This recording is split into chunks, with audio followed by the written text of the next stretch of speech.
Hello, I'm Brett Weber. I serve on the Grand Forks City Council, and I'm president of the city's Jobs Development Authority. I'm joined today by Mayor Brown, Jonathan Holt, the local business owner and the vice chair of the committee that advises the JDA, Keith Lund, the executive director of the Grand Forks Region Economic Development Corporation, Sean Gaddy, who is a division manager at AE2S Nexus and an EDC board member, Barry Wilford, president and CEO of the Grand Forks East Grand Forks Chamber of Commerce, and Blue Weber from the city's Downtown Development Association. While I understand that our toughest COVID days are still ahead of us, I'm as confident as ever that Grand Forks' best days lie in our future. We are a collaborative and resilient community. Grand Forks and the state of North Dakota have moved quickly in relation to COVID-19. That's going to help us in the long term. Indeed, concerns about life in major cities, likely changes in the Canadian dollar, and the reality that our city is already engaged in a major building boom provide many reasons to be particularly optimistic about our future. Of course, we must first deal with this current COVID interruption. Fortunately, we have strong collaborative systems in place to bolster our resiliency. Grand Forks has the ability to handle adversity and to recover quickly from difficult times. As we emerge from the current COVID crisis, we'll engage a social and economic recovery plan. These listening sessions are the first step in surviving the crisis and developing that long-term plan for our successful future. These listening sessions are also meant to gather information from you, the business community. Today, we focus on leaders in the professional services sector, a diverse group.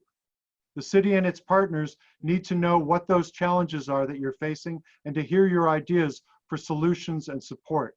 We will then share these ideas with our state and federal partners as they have requested we do. Together, we will guide them as they develop and package resources to deal with the COVID-19 crisis. At the same time, we can't just wait for the state or the feds to come to our rescue. With your help today, we're beginning to shape our local approach to economic recovery. We'll start by providing a brief overview of the limited information we currently have. And then most importantly, we want to hear from you about specific issues, concerns, or questions you have related to this crisis. Today's session can't be about us providing answers to all of your questions. Instead, this will just be the first of ongoing meetings. As we learn about your challenges, we'll dig deeper into whatever issues you bring up today and move the ball forward. Here's how all this will work. First, as you may have noticed, all participants aside from our panelists are muted.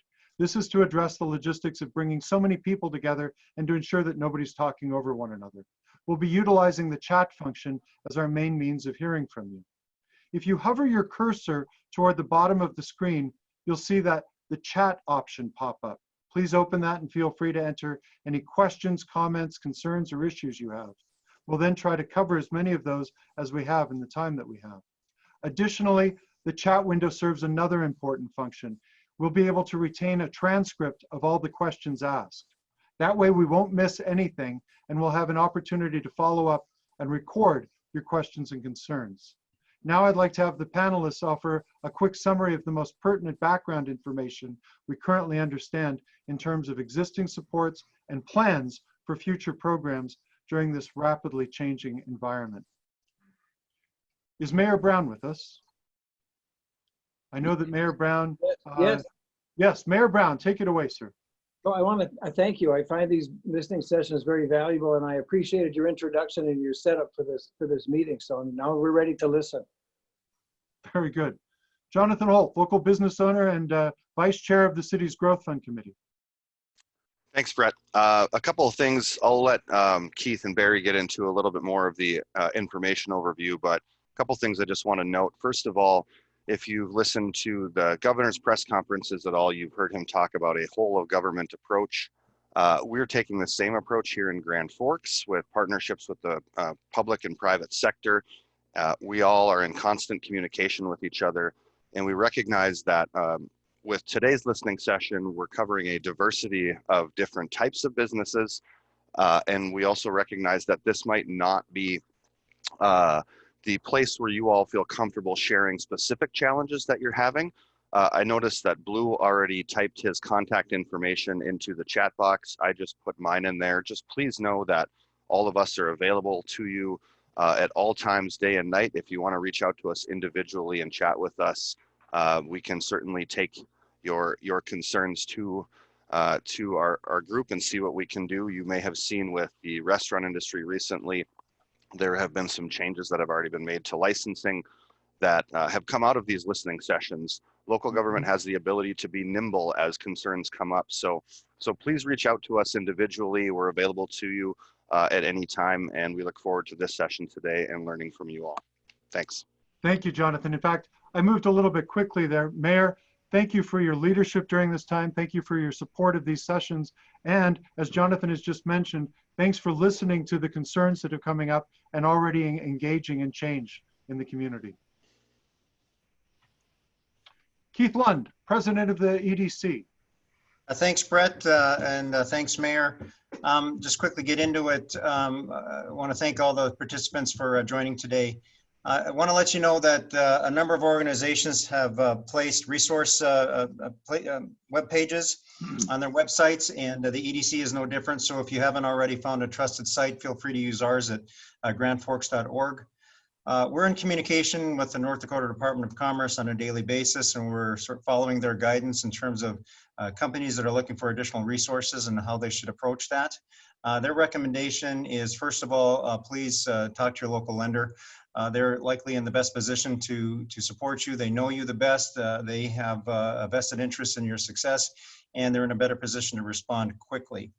If for some reason that doesn't work, I think we've all been watching some of the discussion, particularly the SBA program that's available now through the in terms of responding to this pandemic. I think we have a slide on that looks like it's up. So that provides up to $2 million worth of loans for businesses in the United States. It can be used for a number of working capital needs. It's a very attractive rate, 3.75% fixed over a 30-year term, which is fantastic. And we have information for Nicole Evans, who is the Small Business Development Center regional representative. They have offered themselves as technical support for individuals that are completing these loans. There has been some discussion about and some concern whether if a company would apply for this. I'm going to talk about in a second the CARES Act, and there is additional business support to come. We heard on a call earlier this week that if a business would participate in this particular injury disaster loan program, that would not preclude them or disqualify for any additional resources that are coming down from the federal government. So also this program that's on your screen now is on a first come, first served basis. So if this is something that you think you're interested in, the encouragement is to do so quickly and get your application in.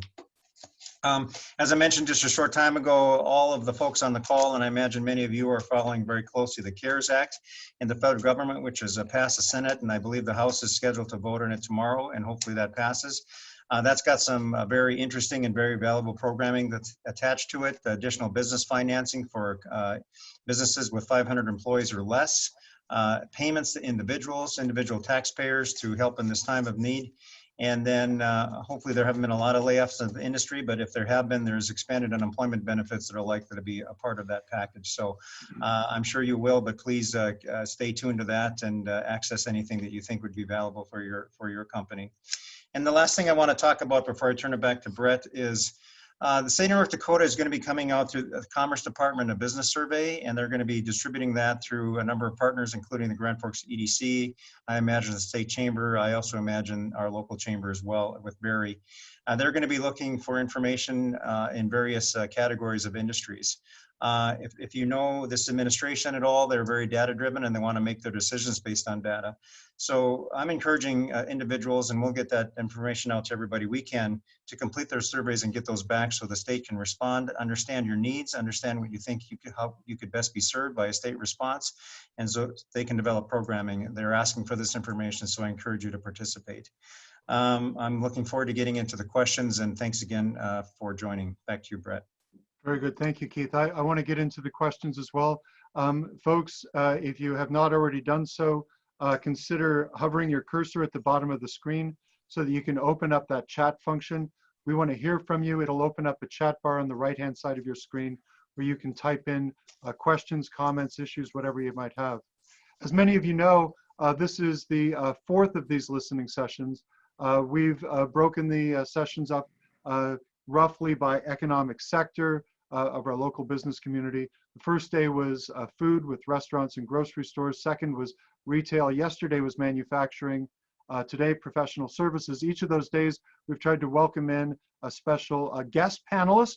Today, we're joined by Sean Gaddy from AE2S Nexus and an EDC board member.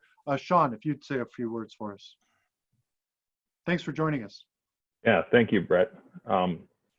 First off, thanks for having me. Excited to participate in this and in this unfortunate time under these circumstances, but I appreciate Keith, you invited me to join. You know, I don't know, I didn't get a great chance to communicate with Keith ahead of this, but I was working to organize my thoughts in the hour or so before the call here.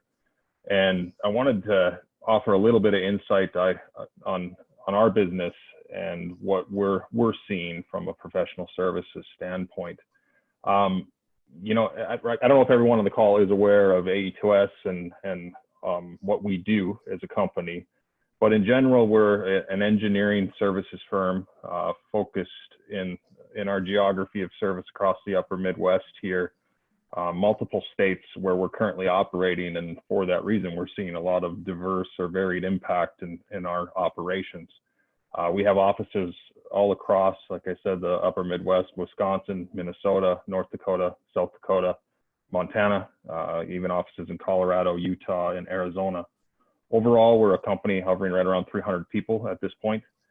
Grand Forks is our corporate office. We have approximately 100 people in Grand Forks right here, so about a third of our total workforce, although we're quite diverse in our geography that we serve, about a third of our total workforce is right here in Grand Forks. The impacts that we are seeing, I've boiled down to a couple of various impacts and a couple of areas where I think as a professional services firm, we are actually pretty fortunate in this time. But the primary area of impact we are seeing is what I would call working environment challenges. Although we are set up very well to work remotely, for the most part, we have not done that as a firm to this point. You know, we do have, like I said, people spread out across multiple offices in multiple states. I think we're fortunate to have the amount of technology that we have at our fingertips to work remotely, but there are obviously challenges working at home that we're seeing from that. Things like dogs jumping into video chat screens and kids at home bugging you as you're trying to actually do your job on a daily basis. Our company overall, the policy, one of the biggest things we've done is enact policy changes for our employees. We do have what I would call generous leave policies, sick leave policies. We've adapted those for what we're seeing for all of our employees who are just generally having to take a little bit more time away from work to deal with kids at home, deal with homeschooling type environments. We have seen a couple of our offices in Wisconsin and Minnesota under the directive of the governors in each of those states have specifically to work at home, shelter in place type orders. So that's obviously a challenge that we're dealing with. We do have, like I said, a lot of technology at our disposal, and communicate has been the big thing that we've been sharing with a number of our employees. I would say coincidentally or fortunately, we actually just before all of this COVID thing started to really unfold here in the US, went live with the new company intranet site, which allows us to share a lot of information quickly with all of our employees and all of our employees to comment back on issues that they're having. That's been very, very helpful as things have started to really snowball here as far as the impacts. You know, as far as major areas concerns, we are, like I said, an engineering and construction based business. And this time of year is bidding season. This is when we're working to get a number of projects on the street. And those bids are typically done and required to be done in a face-to-face circumstance. And so we are seeing some issues that I think could could snowball into other issues down the road related to trying to conduct and get our staff and various clients, and whether that's legal hurdles or whatever it might be, comfortable with a virtual based bidding environment. So there's things there that I think if we're not efficient and our industry overall can't find a way to do that, it could, like I said, snowball into other impacts down the road if projects aren't let. That could affect construction workforce issues down the. Like a lot of professionals, this is not just happening at any time of year for you. This is happening at a particular vulnerable moment in the annual rhythm of your industry, right? Very much so, right. Like I said, if we can't get projects on the street, that's going to affect other industries down the line in what we're required to do around this time of year. And if we miss construction seasons, that will definitely have a long-lasting impact.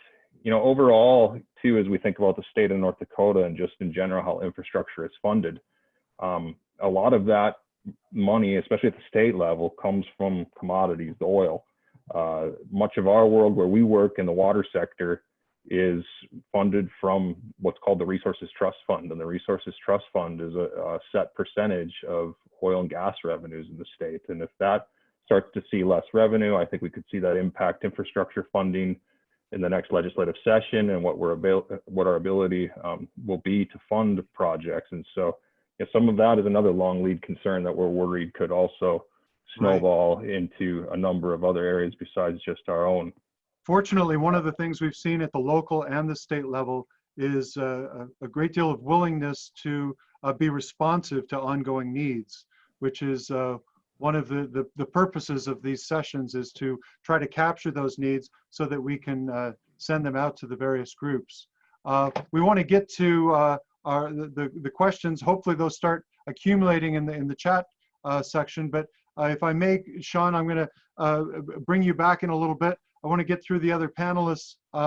The idea of professional services is quite varied. Blue from the Downtown Development Association, we often think of downtown as the city's living room where people go for dining and entertainment, but it's also the home for many professionals. Blue, you had some interesting perspectives on this notion of professional services. Would you say a few things? So two neat things that have kind of happened from these listening sessions is we've immediately seen impact. So bringing up the liquor licenses is a good example, but also we've actually seen some splinters off of some of our retailers and our professional services connecting as well. And so I sat in on a listening session earlier this morning that was some marketing firms communicating with some retailers and how they can kind of meld together. And so for as far as listening sessions with the professional services, it's kind of the hardest one to nail down exactly what it is.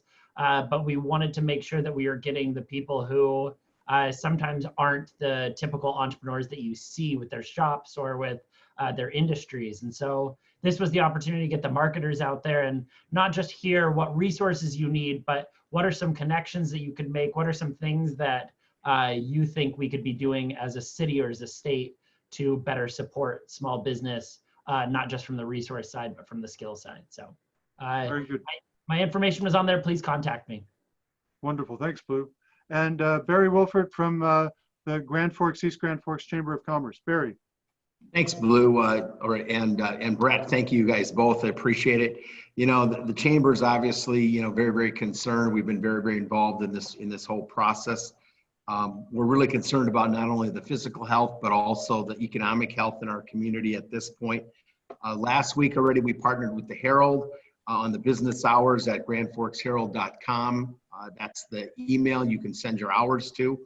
We want to do everything we can to keep business moving in our community and letting people know what's open and when they're open. It's a big piece of that. So that's why we went together with the Herald right away and put that out there. We also sent out information last Friday on updated information on the unemployment insurance, and that has since been updated at the job service site. That was actually updated today. So if you have any questions about unemployment, that's another area that's very key, because keeping that income stream moving in our community and as many people employed and with an income stream, if they're unemployed, is obviously very, very important. The team working together to create the executive order that the mayor signed related to alcohol, I think that's a good example of what I'm kind of hoping we see more of in coming weeks. So please do contact us either in the chat box or offline. We've solved a whole lot of people's concerns and problems when they've been able to communicate it to us individually. And we're here. That's why organizations are here in situations like this, are to connect some of those dots and make a difference. So keep supporting local businesses. We all need to work together, and we're going to get through this. Good. Thank you, Barry. Again, the purpose of these sessions is to, in part, provide information as it's emerging and our understanding of it. But most importantly, we need to hear from you with your issues so that we can take those to the appropriate parties and act on them. There has been a variety of things each day that we've already been able to push out. We do have a question, and I think this may be one that we'd have some answers for. Many professionals are independent contractors. Barry, Keith, or anyone else, what can you tell us about 1099 contractors and their ability to receive unemployment in the state? You know, Brett, can we defer that? I'm looking for a resource that I was sent today in the email, so that's why I'm not looking in the screen. So I'm leaning yes, but let me grab that before I respond, okay? Great, great. Unless someone else knows specifically. Very good. Sure, we have Christy Hall-Duran. Can we bring up Christy's microphone and let her, let's hear from Christy. That'd be great. Great. Can you guys hear me? Absolutely. Okay. So obviously we're going through a lot over here at Ultra right now and trying to keep up with this crisis situation. Have a lot of different concerns, but one of the biggest ones is obviously just the short and long-term impact that this will have on our bottom line. So it's going to be quite significant as this pandemic unfolds. And it will include both decreased revenue. You know, we're looking at canceled appointments, lower volumes, at least initially, and then canceled elective procedures, and then also looking at increased expenses from everything from having to increase our supplies to, we know there's going to be an increase in the number of patients that we'll be serving that are facing a lot of social issues that impact their ability to pay, including losing their health insurance because they've been laid off. So we know there's going to be a lot of connections there. So we are tracking those numbers. We're looking at tracking our lost revenues and increased expenses. So we'll be able to share those, you know, down the road so we can keep track of that impact. But suffice it to say, it's going to be major. Just to give you an example of sort of what people are kind of calculating that to be. So this is going to hit healthcare organizations across the country. It's not obviously going to be just Ultra, and I think it's going to come faster than any of us expect. So as an example, there was a recent write-up a couple days ago regarding a Midwestern health system, an 8-hospital system, and they make about $5 billion or have about $5 billion in revenue and 38,000 employees. So obviously much bigger than an Ultra. But over the past few weeks, like every healthcare system in this country, they have converted much of their system to really a large-scale COVID-19 screening, testing, and treatment. So what that also means is that they have eliminated over 80% of their surgery and their procedure volumes, and then significant portions of things like imaging and kind of those normal services to prepare for the surge. And of course, having to preserve their ability to treat the non-COVID-19 urgent patients for trauma, injuries, heart attacks. So basically what that means for a system of that size is that of that $5 billion, it's going to be reduced by $1 or $2 billion as they kind of shift from those high revenue surgical and related procedures to those much lower revenue medical inpatients with all of those acute complications associated with COVID-19. So that 20 to 40% drop in revenue, I mean, there's no way anyone's going to be able to absorb that. This particular system has like a 4% operating margin, some cash reserves. They obviously can't take that kind of a hit. So that missing revenue is going to be obviously really critical cash needed to continue to make payroll for those 38,000 healthcare employees. So as I said, that situation is going to be happening in hospital systems across the country. Altru is not immune to that, and I think that's going to become crystal clear as we move into April and we really start seeing that real surge. So the author, and we can talk more about this offline, but the author of that particular article suggests we need immediate action to establish what he's calling a hospital system super fund. This would be at the federal level, but we would certainly welcome some related assistance at the state level. And the purpose of that fund would be to allow hospital systems and others to draw down what they call PIPs, or periodic interim payments, to offset some of that revenue. So again, we can talk more about what that looks like and what some of those issues are going to be offline. But right now, about 85% of America's hospitals are non-for-profits, and we all operate on really thin margins. So it's going to be a major hit to our healthcare system. And then just a couple of other concerns besides financials, that we're evaluating our supply level on a daily basis, sometimes twice a day, to just ensure that our staff have what they need to be safe, and we're following the CDC guidelines on conserving those supplies, working with our supply partners and the North Dakota Department of Health to replenish that stock within that allocation process that we have at the state level. And then also working really closely with local entities, UND and our partners at Spectra and other places, just to share supplies when needed. We're being really careful with things like disposable gowns, N95 respirators. We're fit testing and following CDC recommendations on those.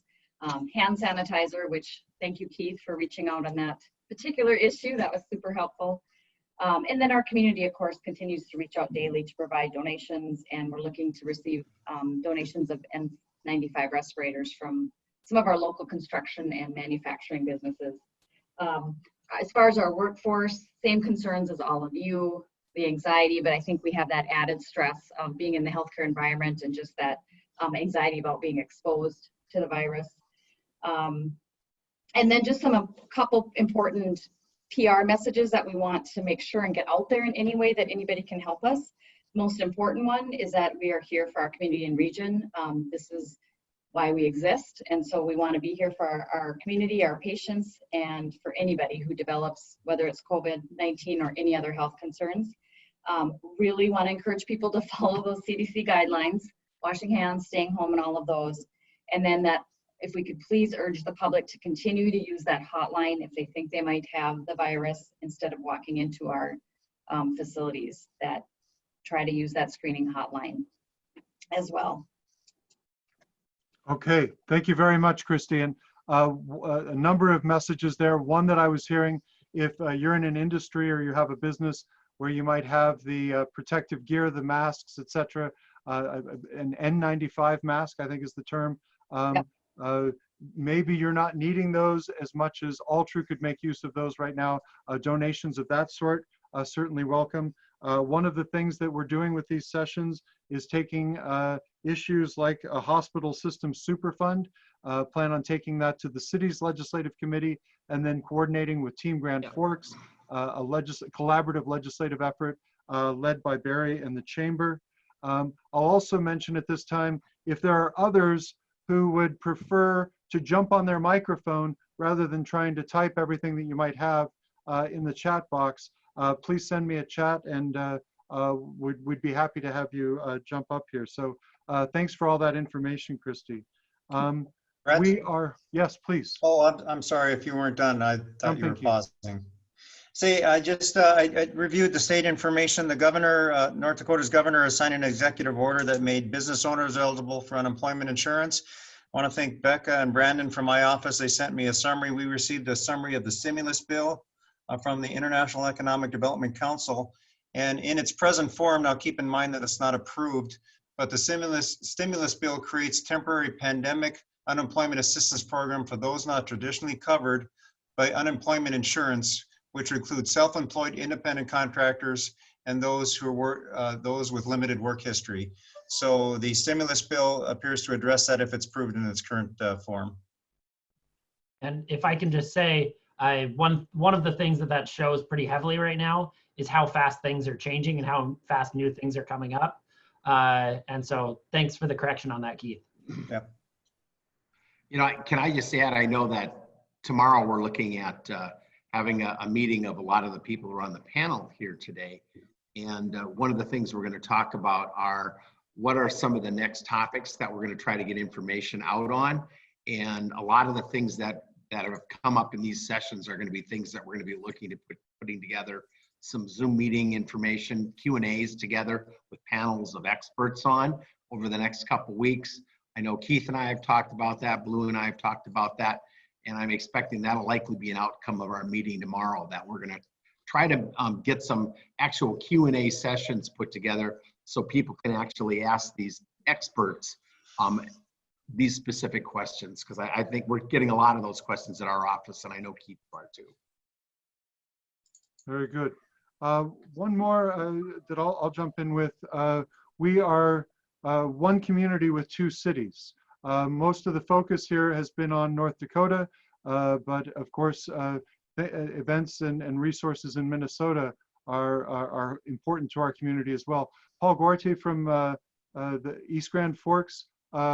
Is Paul with us? Paul, would you like to say a few words? I know that you've been at all of these sessions. Sorry to put you on the spot there. Could we unmute? He's unmuted. There you go. See, Paul. you say you unmuted me. Can you hear me, Brett? We sure can. Thank you, Paul. Minnesota has comparable programs. You can find much of the information is available at the DEED website. They have, since DEED is Department of Employment and Economic Development, so they have things for businesses, but they also have things on the unemployment side. If you go to the DEED website, just Google DEED, Minnesota DEED, you can find all the information on unemployment. You can also find the information on the Minnesota programs that are designed to assist businesses through this period of time. Yep. All right. Say Brett, the information for both states, all of those resource links are on the Chamber of Commerce homepage at gochamber.org. All the Minnesota sites, DEED, Job Service, all those different entities. So it's just a matter of a click on one of those 9 links that are on there, and it'll take you to all those resources. And they're also available on our website too. Yeah. Good. And Barry, if you would, you mentioned it earlier, but would you mind talking for a moment about your work with the Herald and the site that they've put up, and how? Yeah, the Herald. Good. The Herald's really, they stepped forward right away and did, I think, a real great community service by putting that business hours site out there. And all you have to do is just email any changes that you've got in your business hours or operations to businesshours@gfherald.com. And I see the graphics back up, and they are very, very interested in keeping that current. So if your doctor's office or dental office has a change in its hours for whatever reason, get those changes to that site, because they want to make that as real time as possible. I think that from a public point of view, that's where the public for the most part is going, find out what's open, what isn't open. And it's only as good as the information that you send the Herald. So please do send them your information. Very good. These sessions run from 3 till 4 each day at 4 o'clock. We encourage you to consider tuning into the governor's press conference.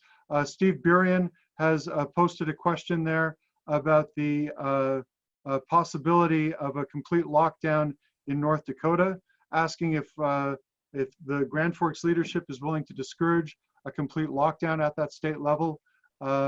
This is part of the ongoing conversation. I know the mayor has been frequently looking to the governor's lead on these kinds of issues.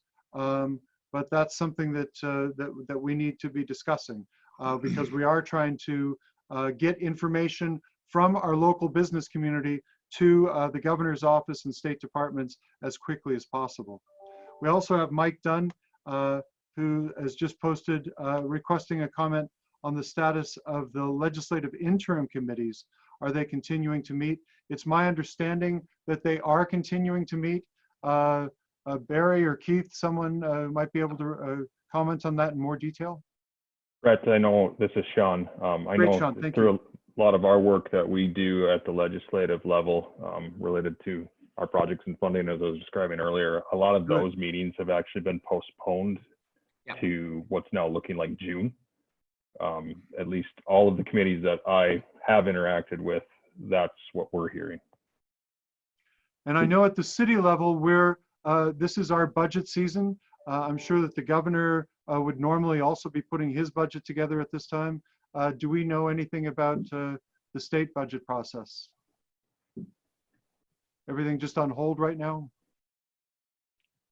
We want to steer clear of speculating about things. I just thought that I'd ask. Brett, this is Jonathan. If I may just go back to Steve's comment, I think the whole point of why we're doing these is to hear about impact in your industries and your businesses from you, because as Brett mentioned at the beginning, we have a governor that is data driven in terms of his decision-making process. So what we're going to be advocating for at the state level, if we can speak clearly about the impact on industry, of course, all of these decisions are balancing economic decisions with community public health decisions, but we would like to, whether it's here now or whether it's privately, if we can hear from your businesses about direct impacts that some of these things are having or will have if they go further, that's the type of information that we really need to take to the state leaders. Good, thanks, Jonathan. In fact, Steve, as a single member of the city council, as I've been reminded on many occasions, I have no authority during these discussions other than being kind of a receiver for public information. However, Steve, if you'd like to come up, especially in terms of your work with the Valley Prosperity Project, and what you're thinking is there. My inclination would be to say that I think that we're doing some fine work in terms of social distancing here in Grand Forks. I'm seeing a fantastic slowdown in traffic, pedestrian traffic on the streets, etc. And I think that maybe we're already doing that. I don't know the governor's mind, but did you have something more that you want to say about that?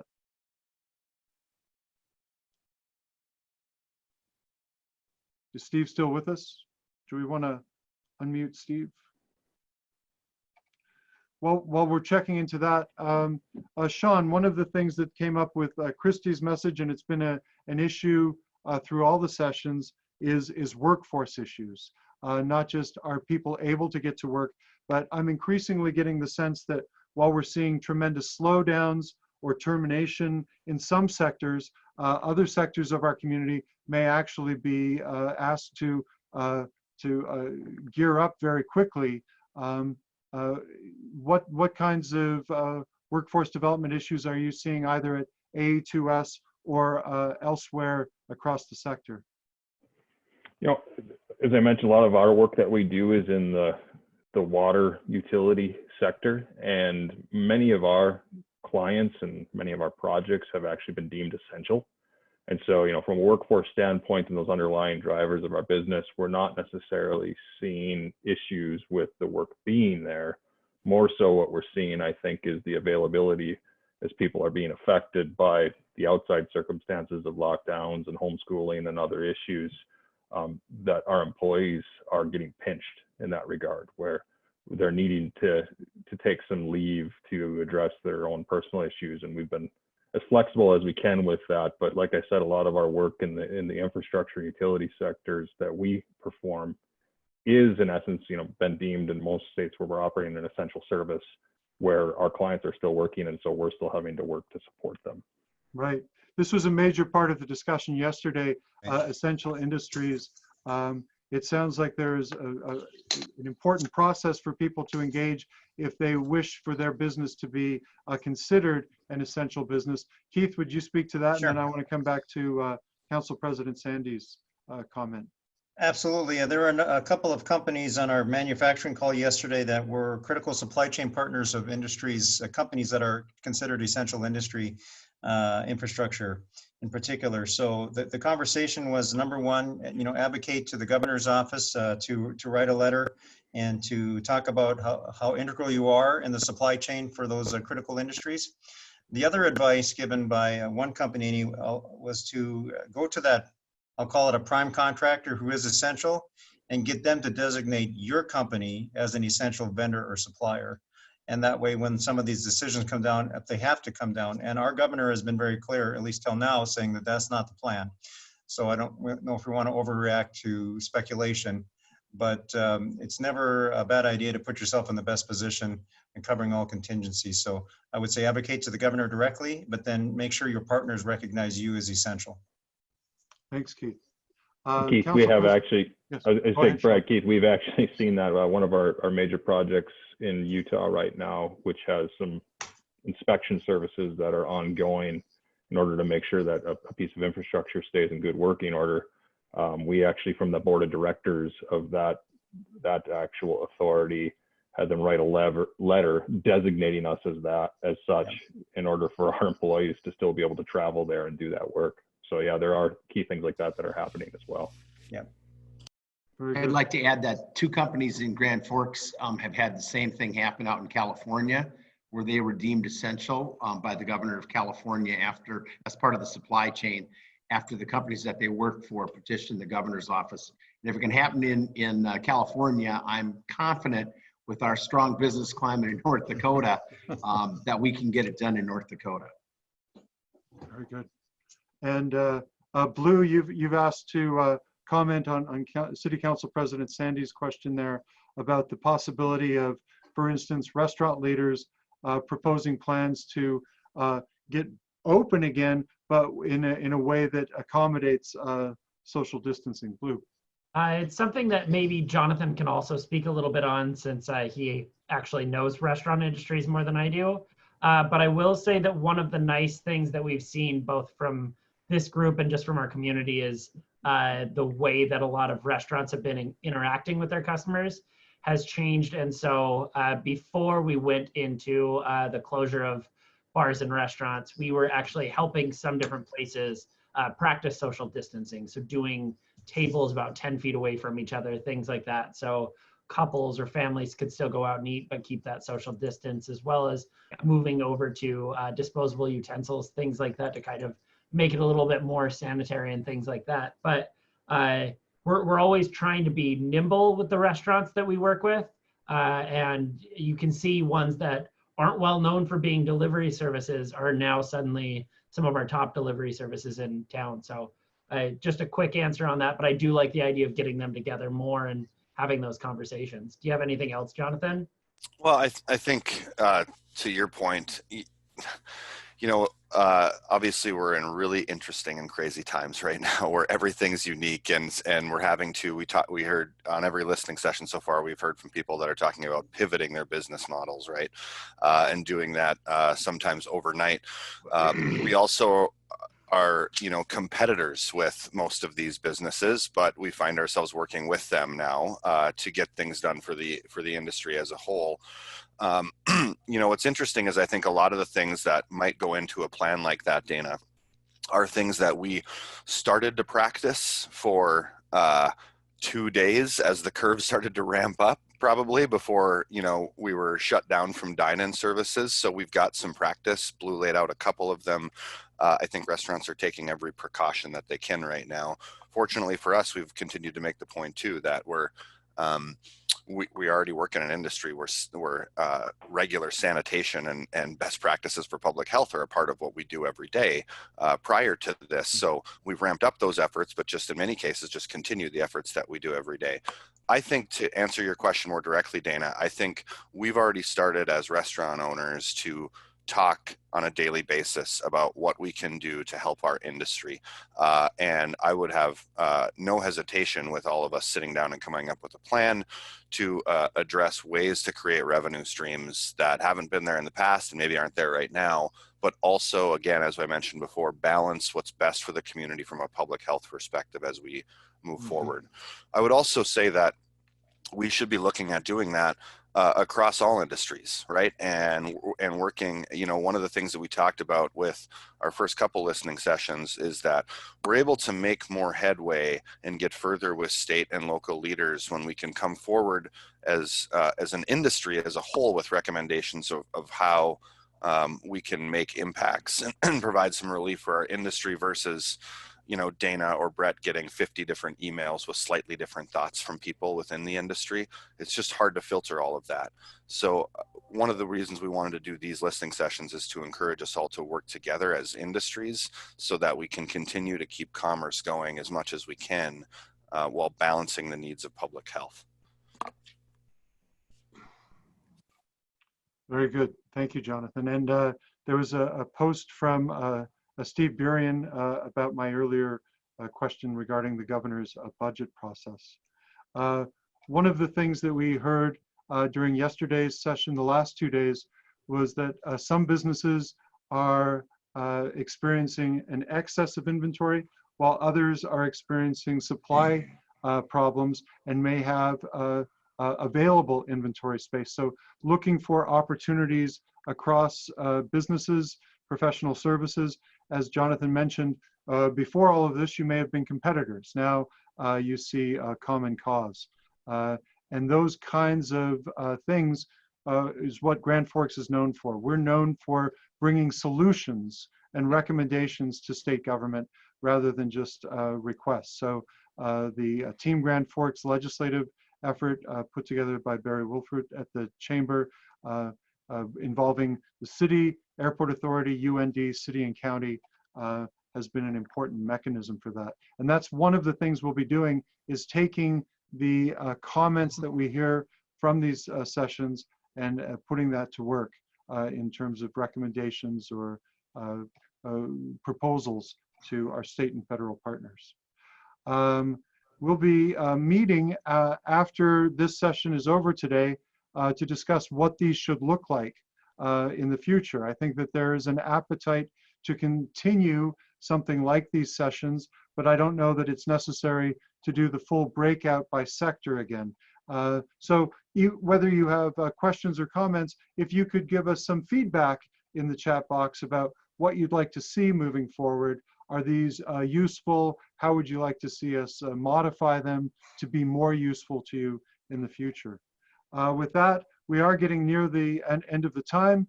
Want to make sure that people can get to the governor's press conference, but got one more comment from Stacy Mesteth. This was brought up yesterday, but making sure that as businesses are pivoting and are retooling, they are taking into account their change in liability. Making sure that they talk with their risk advisor or insurance professional about their changes. And one of the things that was considered yesterday was the possibility of whether it's a listening session or more of a Q&A session, as Barry was indicating, that might be put on with the local insurers so that we can get that information out to you. We're trying to make sure that the community has current, reliable, up-to-date information. And that's one of the purposes of these sessions, or whatever they change into next week. With that, why don't we go ahead and start wrapping up? Yes, tomorrow morning, Adam from the Herald, tomorrow morning, I think at 9 o'clock, correct me if I'm wrong, there will be, is it 10 o'clock? What time is that? 9. Tomorrow's session is at 9 o'clock. Tomorrow's listening session is at 3, same as the rest of them. The nonprofit listening session will be at 3. Right. Correct. The nonprofit listening session is still at 3 o'clock tomorrow afternoon. Yes. Thanks. So the same link, and I'm guessing that some professional services, many professional services are nonprofits. So maybe some of you who have joined today are waiting for your questions tomorrow.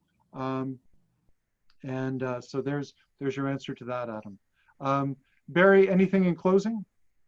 I don't have anything further. Our contact information, gochamber.org, real easy to find us.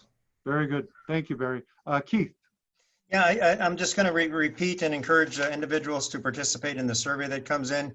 I have a draft on my hand from a few days ago, so I'm likely will look a little different, but there is a section talking about what measures do you think government should put in place to help businesses impacted by corona pandemic. So this is exactly the information that they're looking for. So advocate what means the most sense to you in your industry and for your company. I'll just want to report that I was on a call earlier today with the Bank of North Dakota and others, and they're thinking about how they can be creative within their existing authorization to tweak programming to meet the needs of companies. So this feedback is going to be extremely important. So I just want to emphasize as many as can to complete the survey. So thank you, Brett. Wonderful. Thank you, Keith. Mayor Brown. Thank you. I found these sessions to be wonderfully informative, and I appreciate staff helping set these up. And it's been very informative. So thank you, Brett. Thank you, Mayor Brown. Blue has posted a link if you're interested in reviewing any of those previous sessions. In the chat box there is a link. Anyone else have anything in close? Sean, we'll give you the last word today. What a terrible anchor. I have something to say when you're done, Sean, so you don't have to. Oh, excellent. Jonathan can anchor.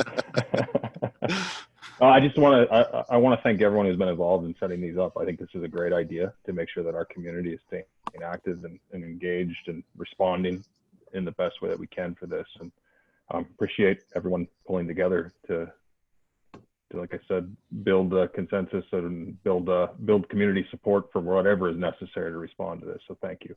Very good. And being a collaborative community, we're all going to help Sean in anchoring. Council President Sandy, do you have something you'd like to add? Thank you, Brett. No, I'm interested in spending some time talking about what we're going to do with the information we're learning and how we're going to be using this information moving forward, and what these listening sessions are going to look like in the future. I don't know if we're going to come back next week or next month or what, but either way, it certainly is good to provide an avenue to hear from people so that we can hopefully influence policy both at the city level and state level. Thank you, Dana. And Blue? To kind of reiterate just what Dana just said, seeing how effective groups like this can be, we got to see that now Class 4 liquor license holders can do off sale, but also now you can order takeout and have growlers brought to your house. This was a huge, huge thing. It's really neat to see, and one of the data points that we've seen that we really enjoy is if 25% of the households in Grand Forks proper spend $100 a week in their local businesses, that's $1.5 million invested back into our community. Yeah. So I can't recommend it enough. Support local, be that either grocery shopping, be that ordering out, takeout, or even ordering from one of your online retailers too. And gift cards. I like to plug the idea of buy local gift cards. It's a 0% interest loan that you can give to your favorite local business. And Jonathan, we'll give it to you there, sir. Thanks. I just want to make the comment that as we're obviously all of us, both on the panel and all of you, are learning sort of as we go here, and everything is changing so rapidly. We're learning from what we've seen in other parts of the country from a public health perspective and reacting to that at the state and local level. We have that fortune that, that we've seen what other people have done and we can react appropriately. So although your industries and business might not be facing specific challenges today, back to Steve's question earlier, if you're seeing things that are coming in the near future, and if we can get ahead of those and try to put together a plan ahead of time, I think we'll be much better positioned to react to it. With the restaurant industry, it sort of happened overnight. So you saw a ton of layoffs in that industry. So if there are things that we can do proactively, sort of predicting what's going to happen in your industries in the coming weeks and months that we can get ahead of, that's where that information is really valuable to us. So please start to think about that, and don't hesitate to reach out to one of us to talk to us about that anytime. Thanks. With the governor's leadership and Mayor Brown's leadership, we're actually ahead of the curve on all of this. Nonetheless, yes. Things are going to get worse before they get better. But in the end, Grand Forks' best days are still in our future, and we're poised to take advantage of the unseen opportunities that are going to be coming around as we emerge from this crisis and engage a social and economic recovery plan. Thanks for joining, everyone, and we'll see you again soon. Thanks, everybody. Thank you.